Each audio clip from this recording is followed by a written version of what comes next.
Hey, this is Larry Janeski from Dr. Energy Saver. Today we're going to be talking about an issue that you don't have to worry about most of the year, but it's a very serious issue and it can cause a lot of damage in your home, and that is ice damming. Let's take a look.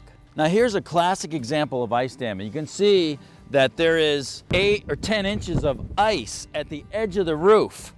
And what is this from? Well, it's from snow on the roof that's being melted from underneath.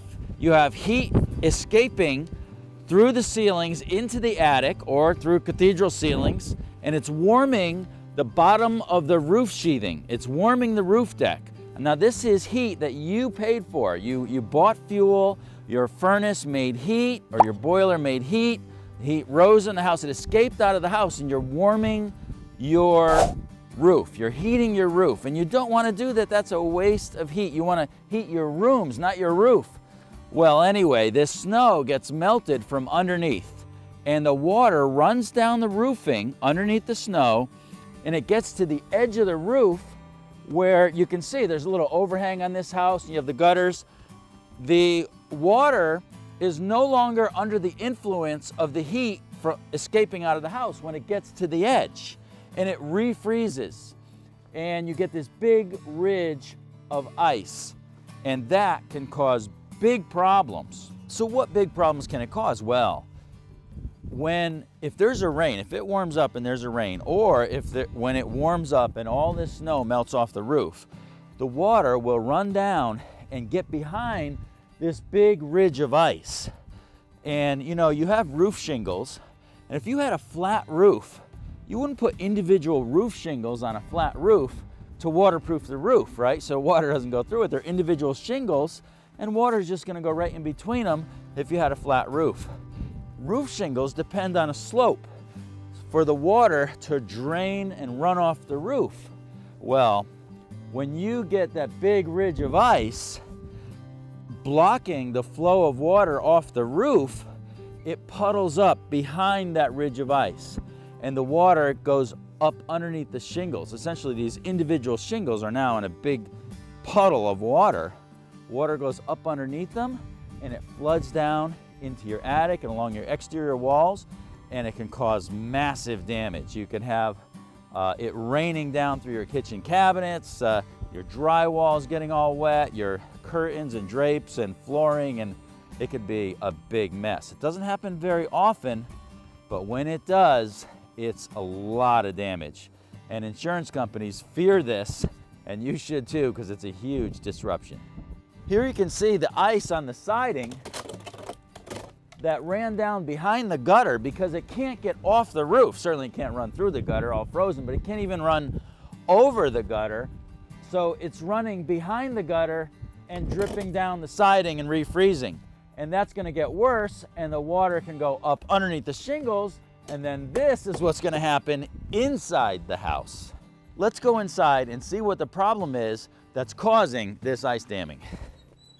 If you have a house that has a finished attic like this one, and you have cathedral ceilings, well, you've got drywall here, but the rafters are only 8 inches or so, and you don't have enough insulation in the rafters to keep the heat from passing through by conduction through the drywall, through the insulation, and warming the underside of the roof. You could also have leaks. So here's a light fixture, and there's air leaking in around here and warming the roof. Skylight is a place where this glass is going to be far colder than this drywall. In other words, heat goes from more to less, and we're melting all the snow. You can see there's a lot of snow on the roof right now, but none on the glass because the heat went right through the glass and melted. And when that water gets to the bottom, it's going to refreeze and be part of the ice damming puzzle. Here we have a cathedral ceiling and a chimney, and I can feel this chimney is actually warm from the boiler down in the basement. But we also have a gap in the drywall around the chimney where air from inside the house can get up into the roof assembly and melt the snow on the roof, all part of the problem. Typical attic, there's 2 ways that heat is escaping from the house into the attic. Now, attics are vented, so they're essentially outside the house or outside the thermal boundary of the house. So we don't want any heat getting into the attic. However, you have plenty of air leaks where air from inside the house rises to the top of the house, the ceilings and the uppermost floor, and can get into the attic through pipe and wire holes, through the top of interior and exterior walls, around the chimney. Can lights are big leakers, and all kinds of framing details and plumbing and duct chases. And you also have ducts in an attic. That is a terrible thing because ducts leak and you're paying to heat the air. You're sending it through the ducts, and a percentage of the air that's in the ducts is leaking out of the little holes and gaps and seams and joints in that duct, and you're heating your attic by accident. And so that warms the roof and causes that snow to melt from underneath, refreeze at the eave, and you've got a big problem. Another issue is not enough insulation.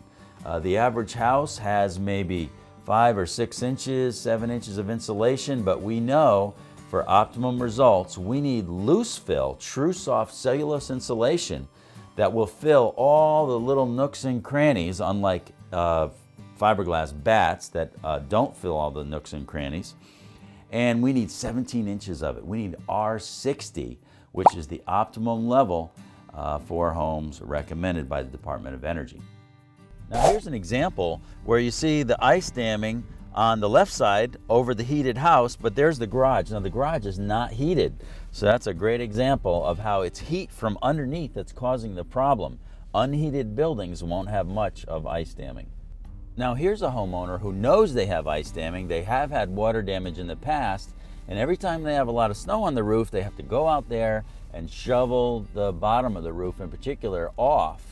And what an inconvenience it is for them. Now they haven't done anything to fix the actual problem. Their house is still inefficient. They're still heating the roof, which they don't have to do, and it's costing them more in the winter in fuel bills. One strategy that some homeowners use is that they know they have ice damming, and they know they've had water damage, and they put this heat wire on the roof in a zigzag pattern often. Sometimes they'll run a heat wire actually in the gutter as well.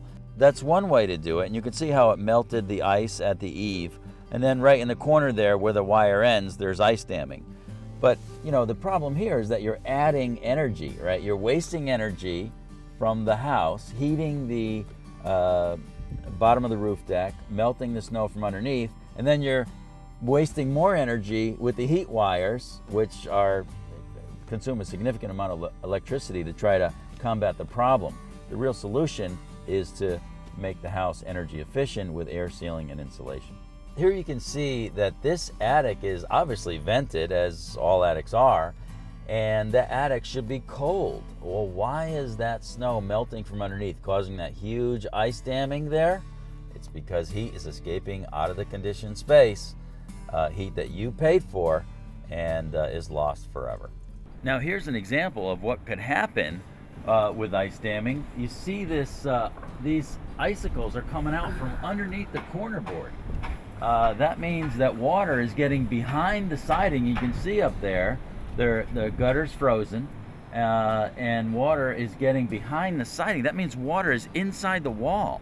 Now, I've got to make a little disclaimer here. Just because Dr. Energy Saver works on your house, we can't guarantee that you will never have ice damming again. Ice damming can occur even in an energy efficient house, and this is how.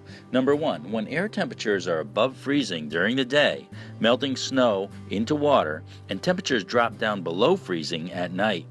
Number two, when radiant heat from the sun penetrates the snow on the roof, heats up the asphalt roof shingles and melts the snow from underneath, and then the sun goes down at night, the water refreezes at the eave. And number three, temperatures are just under freezing, just under, and just a little heat from the house makes the temperatures go just over freezing, melting the snow from underneath, and it refreezes at the eave. Here's the bad news about ice damming. If you have icicles and frozen gutters and big ridges of ice in the winter when it snows on your house, you could have major water damage under the right conditions. Here's the good news about ice damming. If your house has icicles and big ridges of ice in the winter, it means your home is not energy efficient. It means that you are heating the roof, you have more heating bills than you should have, and your house is probably colder and draftier than it should be. And the good news about that is that we can fix this for you. Call Dr. Energy Saver. We can make your house more energy efficient. And the really good news is that ultimately it's free, because the work we do is going to save you on your fuel and electric bills in the summertime, in the air conditioning season. And the money you save will pay for the work that you need over time. Call Dr. Energy Saver. We love to help you.